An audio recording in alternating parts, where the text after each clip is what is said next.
Hello friends, मैं उदय कुमार स्वागत करता हूँ आप सभी को आपके अपने YouTube channel become the best पर।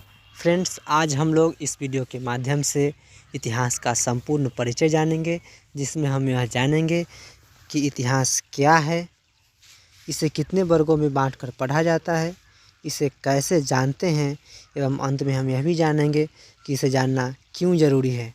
तो चलिए, इन सब का हम बारी बारी से अध्ययन करेंगे, लेकिन इससे पहले मेरी ओर से आप सभी को नव वर्ष की ढेर सारी शुभकामनाएं। ईश्वर की कृपा से आप सबकी मनोकामना पूर्ण हो और सभी के जीवन में खुशहाली हो। तो चलिए देखते हैं इतिहास क्या है। देखिए, अतीत में घटित घटनाओं का अध्ययन इतिहास कहलाता है। इतिहास किसे कहते हैं? तो अतीत में घटित घटनाओं का अध्ययन इतिहास कहलाता है। यानी कि बीती हुई घटनाओं के बारे में हम इतिहास में अध्ययन करते हैं। ठीक है। इतिहास का पिता हेरोडोटस को कहा जाता है। इतिहास का पिता किन्हें कहा जाता है? तो हेरोडोटस को इतिहास का पिता कहा जाता है। तो चलिए, आपने ये जाना कि अतीत में घटित घटनाओं का अध्ययन इतिहास कहलाता है। आपने इतिहास की परिभाषा जान लिया, है ना। इतिहास के पिता हेरोडोटस हैं, ये भी आपने जान लिया। अब हम जानेंगे कि इतिहास को हम कितने वर्गों में विभाजित करके पढ़ते हैं। जैसा कि आप यहाँ पर देख सकते हैं, इतिहास को हम 3 वर्गों में विभाजित करके पढ़ते हैं। पहला है प्रागैतिहासिक काल, दूसरा है आधि ऐतिहासिक काल और तीसरा है ऐतिहासिक काल। इन सब के बारे में हम बारी बारी से अध्ययन करेंगे, लेकिन इससे पहले हम यह जानेंगे कि इतिहास के बारे में अध्ययन कब से करते हैं। तो जब से पृथ्वी पर मनुष्य की उत्पत्ति हुई, और जब से मनुष्य की उत्पत्ति हुई तब से लेकर आज तक मनुष्य के जीवन में क्या बदलाव आया, इसका अध्ययन हम इतिहास में करते हैं। तो चलिए देखते हैं कि पृथ्वी पर मनुष्य की उत्पत्ति कब हुआ। मनुष्य की उत्पत्ति जो है पृथ्वी पर कब हुआ, इसे जानने से पहले हम यह जानते हैं कि पृथ्वी की उत्पत्ति कब हुई। तो पृथ्वी की उत्पत्ति 4.5 अरब वर्ष पूर्व हुआ। पृथ्वी की उत्पत्ति कितने वर्ष पूर्व हुआ?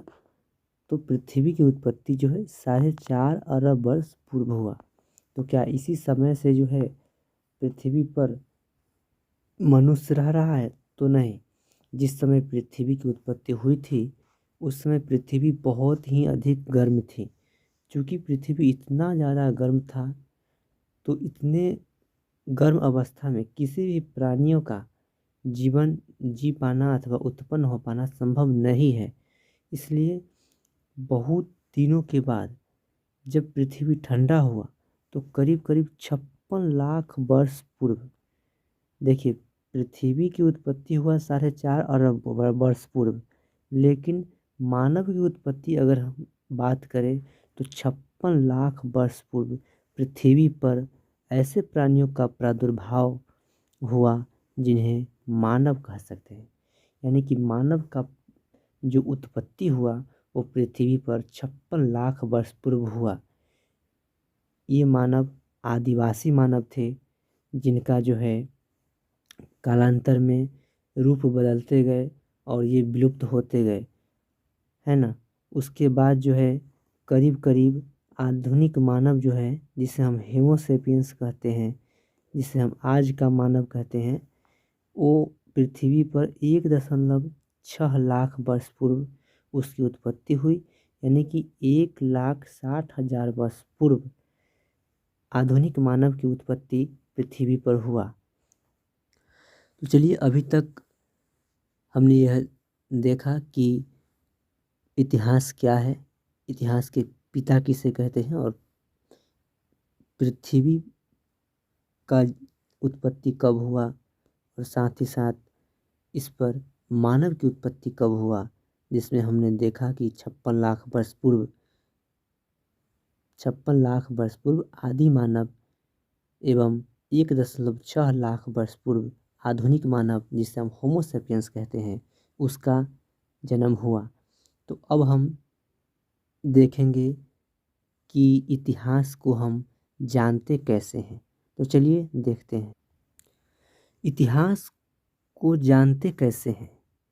अब हम यह जानेंगे कि इतिहास को हम कैसे जानते हैं, लेकिन इससे पहले हम अगर आपसे पूछें कि आज हमारे आसपास अथवा हमारे देश दुनिया में क्या हो रहा है इसके बारे में आप कैसे जानते हैं, तो आप कहेंगे कि इसके बारे में हम न्यूज़पेपर अथवा टीवी चैनल के माध्यम से जानते हैं।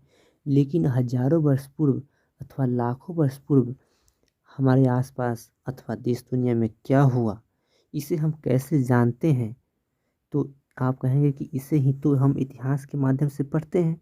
लेकिन क्या आज जिस रूप में एक साथ किताब के माध्यम से हम इतिहास के बारे में पढ़ते हैं, क्या यह किताब लाखों वर्ष पूर्व इसी रूप में लिखा गया था?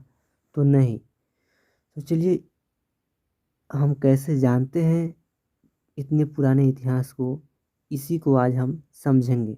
तो चलिए देखिए, इतिहासकार जो है वो इतिहास को जानने के लिए मुख्य रूप से 3 स्रोतों की मदद लेते हैं, जिनमें पहला है पुरातात्विक स्रोत, दूसरा है साहित्यिक स्रोत और तीसरा है विदेशियों के वृत्तांत। विदेशियों के वृत्तांत। तो चलिए हम बारी बारी से देखते हैं कि क्या है पुरातात्विक स्रोत। पुरातात्विक स्रोत, पुरातात्विक स्रोत के अंतर्गत हम अभिलेख का अध्ययन करते हैं, दूसरा सिक्के और तीसरा स्थापत्य होते हैं, चौथा है मूर्तियाँ, पांचवा है चित्रकला और छठा है उत्खनन। देखिए ये अभिलेख क्या होता है, तो अभिलेख किसी धातु अथवा पत्थर की चादरों पर उत्कीर्ण लेख को अभिलेख कहते हैं। अभिलेख किसे कहते हैं?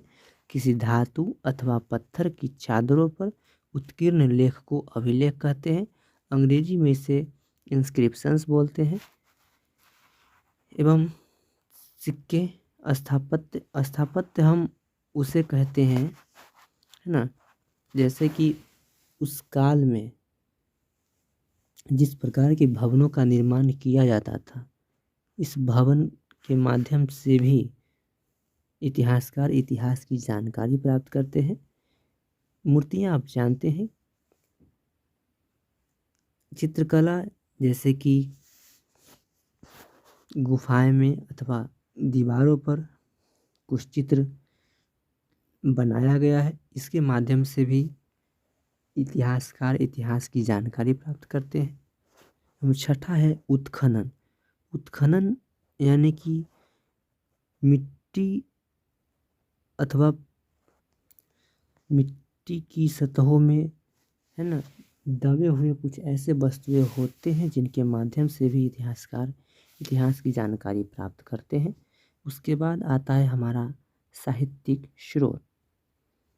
ये साहित्यिक स्रोत के अंतर्गत हमें 2 प्रकार के स्रोत मिलते हैं, जैसा कि एक धार्मिक साहित्य और दूसरा धर्मेतर साहित्य। धार्मिक साहित्य के अंतर्गत हमें वेद जैसे कि ऋग्वेद, यजुर्वेद, सामवेद एवं अथर्ववेद, इन विभिन्न वेदों से इतिहास के बारे में जानकारी मिलती है।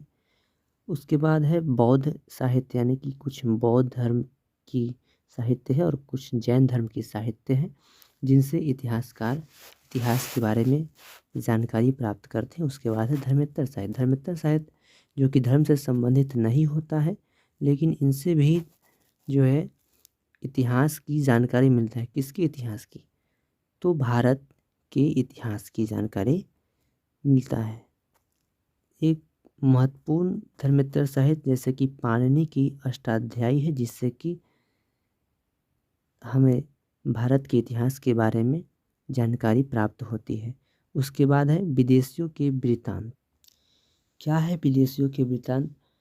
तो विदेशी कुछ लेखक अथवा यात्री विदेशी कुछ लेखक अथवा यात्री जो कि भारत में आते थे, तो यहाँ पर वो कुछ दिनों रहते थे और रहने के बाद भारत के बारे में, भारत के इतिहास के बारे में अथवा भारत की संस्कृति के बारे में अपने समझ के आधार पर कुछ किताबें लिखते थे। ठीक है, उसी को हम विदेशियों की यात्रा वृत्तांत के माध्यम से पढ़ते हैं एवं इसी के माध्यम से इतिहासकार जो है भारत के इतिहास की जानकारी प्राप्त करते हैं। जैसे कि यूनानी लेखक के वृत्तांत, चीनी यात्रियों के वृत्तांत एवं अरब यात्रियों के वृत्तांत। जैसे कि यूनानी लेखकों के वृत्तांत के रूप में मेगास्थनीज की पुस्तक इंडिका है, जिसमें मौर्य शासन तथा पाटलिपुत्र का वर्णन है। चीनी यात्रियों में फाहियान प्रमुख है और अरब यात्रियों में अलबरूनी। तो चलिए अब हम आगे देखते हैं कि इतिहास को हम कितने वर्गों में बांटकर पढ़ते हैं। लेकिन इससे पहले कि हम इतिहास के विभिन्न वर्गों को देखें, है ना, हमें यह जानना आवश्यक है कि एडी क्या है और बीसी क्या है, यानी कि ईसा पूर्व किसे कहते हैं और ईसवी सन किसे कहते हैं, क्योंकि इतिहास को पढ़ने में इसका उपयोग बार बार आता है। तो पहले इसी को जान लेना आवश्यक है। तो चलिए देखते हैं क्या है एडी और बीसी में अंतर। देखिए क्या है एडी और क्या है बीसी। तो प्राचीन काल में हमारे देश में तिथियों की गणना विक्रम संवत और शक संवत के आधार पर होती थी, लेकिन अब पूरे विश्व में एक मानक के रूप में तिथियों के निर्धारण यानी तिथियों की गणना मुख्यतः ईसाई धर्म प्रवर्तक ईसा मसीह, ईसाई धर्म प्रवर्तक कौन है? ईसा मसीह के जन्म की तिथि से की जाती है ना। इसमें ईसा मसीह के जन्म को 0 वर्ष माना जाता है।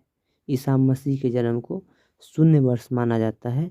उनके जन्म के पूर्व की सभी तिथियों के आगे अंग्रेजी में बीसी अर्थात बिफोर क्राइस्ट और हिंदी में ईसा पूर्व अर्थात ईसा पूर्व लिखते हैं। इसी प्रकार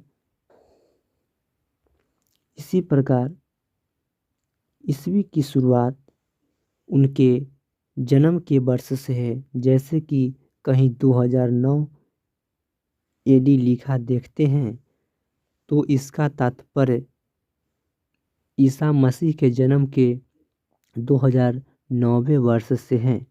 इस प्रकार यदि कहीं 2500 ईसा पूर्व लिखा हुआ मिलता है तो इसका अर्थ है ईसा मसीह के जन्म के 2500 वर्ष पहले का समय।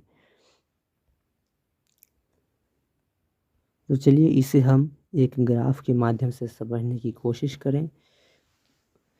तो देखिए पहले जो है तिथि की गणना शक संवत और विक्रम संवत के आधार पर की जाती थी, लेकिन अब तिथि की गणना ईसाई धर्म प्रवर्तक ईसा मसीह, धर्म प्रवर्तक हम किसको कहेंगे? तो धर्म प्रवर्तक हम उनको कहते हैं जो कि किसी धर्म के बारे में हमें बताते हैं एवं अच्छे मार्ग पर चलने के लिए प्रेरित करते हैं, उन्हें हम धर्म प्रवर्तक कहते हैं। तो ईसाई धर्म प्रवर्तक ईसा मसीह के जन्म के वर्ष से ईसा मसीह के जन्म के वर्ष को हम 0 वर्ष मानते हैं। ईसा मसीह के जन्म के वर्ष को 0 वर्ष मानते हैं, ठीक है। और इनके जन्म के पहले जितने भी घटनाएं हुई हैं उनके बाद में हम बीसी लगाते हैं, और इनके जन्म के बाद जितनी भी घटनाएं हुई है इनके समय के साथ हम एडी लगाते हैं। जैसे कि मान के चलिए कि ईसा मसीह के जन्म के 1000 वर्ष पूर्व उत्तर वैदिक काल आया, तो हम 1000 बीसी लिखेंगे। और ईसा मसीह के जन्म के 1000 बाद यदि कोई घटनाएं हुई हैं तो उससे हम 1000 एडी लिखेंगे। उम्मीद करता हूँ कि आप यह बीसी और एडी क्या है इसे आप समझ चुके होंगे। अगर समझ नहीं आया तो आप बैक कर दोबारा देख सकते हैं, आपको निश्चित रूप से समझ में आएगा। अब आगे देखते हैं कि प्रागैतिहासिक काल, आधि ऐतिहासिक काल एवं ऐतिहासिक काल को हम कैसे बांट कर पढ़ते हैं, है ना। तो चलिए सबसे पहले हम प्राग ऐतिहासिक काल के बारे में जानते हैं। प्राग ऐतिहासिक काल यानी कि इतिहास का वह कालखंड जिसका कोई लिखित साक्ष्य उपलब्ध नहीं है उसे हम प्राग ऐतिहासिक काल कहते हैं। आधि ऐतिहासिक काल हम उस कालखंड को कहते हैं जिसका लिखित साक्ष्य तो उपलब्ध है लेकिन उसे पढ़ा नहीं जा सका है। मुख्य रूप से इस काल के अंतर्गत हम हड़प्पा अथवा सिंधु सभ्यता का अध्ययन करते हैं। उसके बाद है हमारा ऐतिहासिक काल। क्या है? ऐतिहासिक काल। ऐतिहासिक काल हम उस काल को कहते हैं जिसके बारे में हमें लिखित साक्ष्य भी है और उस साक्ष्य को हम पढ़ भी सके हैं, यानी कि उस साक्ष्य को जो है इतिहासकारों द्वारा पढ़ा भी जा चुका है। तो चलिए देखते हैं कि प्रागैतिहासिक काल को हम कितने वर्गों में बांटकर पढ़ते हैं। तो प्रागैतिहासिक काल को मुख्य रूप से 2 वर्गों में बांटकर पढ़ते हैं। पहला है पाषाण काल एवं दूसरा है ताम्रपाषाण काल। पाषाण काल का कालखंड 6 लाख ईसा पूर्व से 2000 ईसा पूर्व तक का माना जाता है और ताम्रपाषाण काल का कालखंड जो है 3500 ईसा पूर्व से 2600 ईसा पूर्व तक माना जाता है। तो पाषाण काल क्या है और ताम्रपाषाण काल क्या है? जैसा कि आपको नाम से ही प्रतीत होता है कि पाषाण काल यानी पत्थरों का काल। इस समय के मानव के जीवन में पत्थर बहुत ही महत्वपूर्ण स्थान रखता था। जैसे कि पत्थर के ही औजार थे, पत्थर के ही गुफाएं में मनुष्य रहते थे एवं पत्थरों को विभिन्न प्रकार से अपने जीवन में उपयोग करके मानव जो है अपने जीवन की आवश्यकताओं को पूरा करता था। इसलिए इस काल को पाषाण काल का नाम दिया गया। उसके बाद ताम्रपाषाण काल यानी कि इस काल के मानव को, है ना, इस काल के मानव के जीवन में तांबा और पत्थर का उपयोग अधिक होता था। इसलिए इस काल को जो है ताम्रपाषाण का काल का नाम दिया गया। ठीक है। उसके बाद पाषाण काल को हम फिर 3 भाग में बांट कर पढ़ते हैं। जैसा कि पहला है पूरा पाषाण काल, दूसरा है मध्य पाषाण काल और तीसरा है नवपाषाण काल। पूरा पाषाण काल, पूरा पाषाण काल में मनुष्य जो है मुख्य रूप से घुमंतू जीवन व्यतीत करता था। वह जंगलों में रहता था, है ना, कंदमूल चुन कर खाता था। बिल्कुल ही वह असभ्य था, उसे किसी भी तरह का कोई ज्ञान, जैसे कि पढ़ने लिखने का ज्ञान कह लीजिए, ऐसे तो ज्ञान था ही, है ना, लेकिन ये उन्हें लिपि का ज्ञान नहीं था। वह मुख्य रूप से शिकार करके अथवा कंदमूल से अपना पेट भरता था, है ना। उसे सिर्फ खाना से मतलब होता था, उसके जीवन में अधिक चीज़ों की ज़रूरत नहीं थी। ठीक है। जैसा कि आप इस चित्र के माध्यम से देख सकते हैं कि किस प्रकार से जो है पूरा पाषाण काल का मानव शिकार कर रहा है।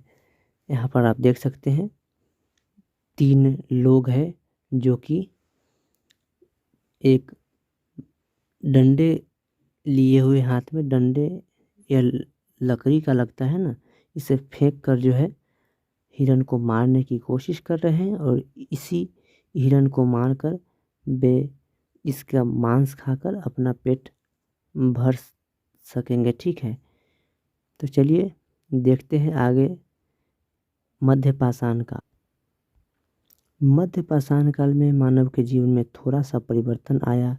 जैसे कि हथियार जो पूरा पाषाण काल में बड़े बड़े पत्थरों के होते थे, अब अपेक्षाकृत छोटे होने लगे हैं, है ना।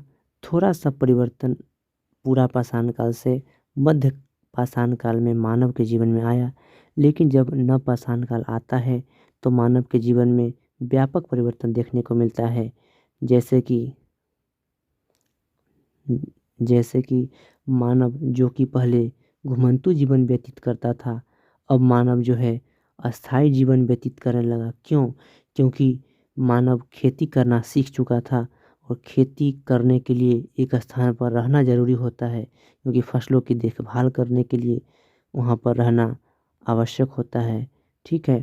जब फसल के माध्यम से अनाज होने लगा तो अनाज को संग्रह करने के लिए मनुष्य ने घड़ा का निर्माण करना सीखा, और जब फसल के माध्यम से चारा उपलब्ध होने लगा तो मनुष्य ने जानवर को पालना शुरू किया। इस प्रकार से मनुष्य एक घुमंतू जीवन से एक अस्थायी जीवन जीने लगा, और जो कि पहाड़ की गुफाओं में रहता था अब वह झोपड़ी बनाकर रहने लगा।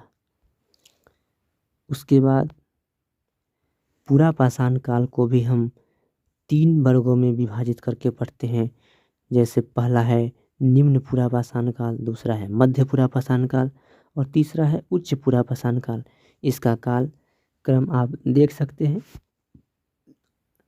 अब हम जानेंगे आदि ऐतिहासिक काल के बारे में। आदि ऐतिहासिक काल यानी कि वैसा काल जिसके बारे में लिखित साक्ष्य उपलब्ध है, लेकिन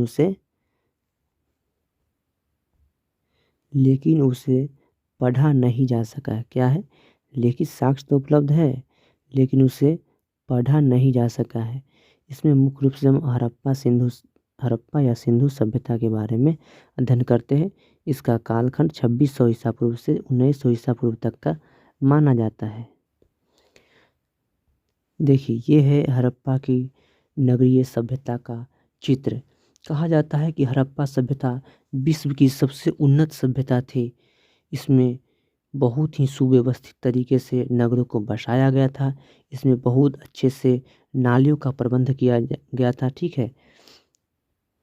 कहा जाता है कि हड़प्पा सभ्यता अपने समकालीन के सबसे उन्नत सभ्यता थी।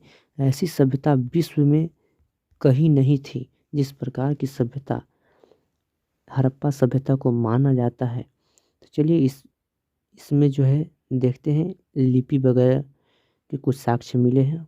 कैसा है लिपि? तो ये है हड़प्पाई लिपि। ये क्या है?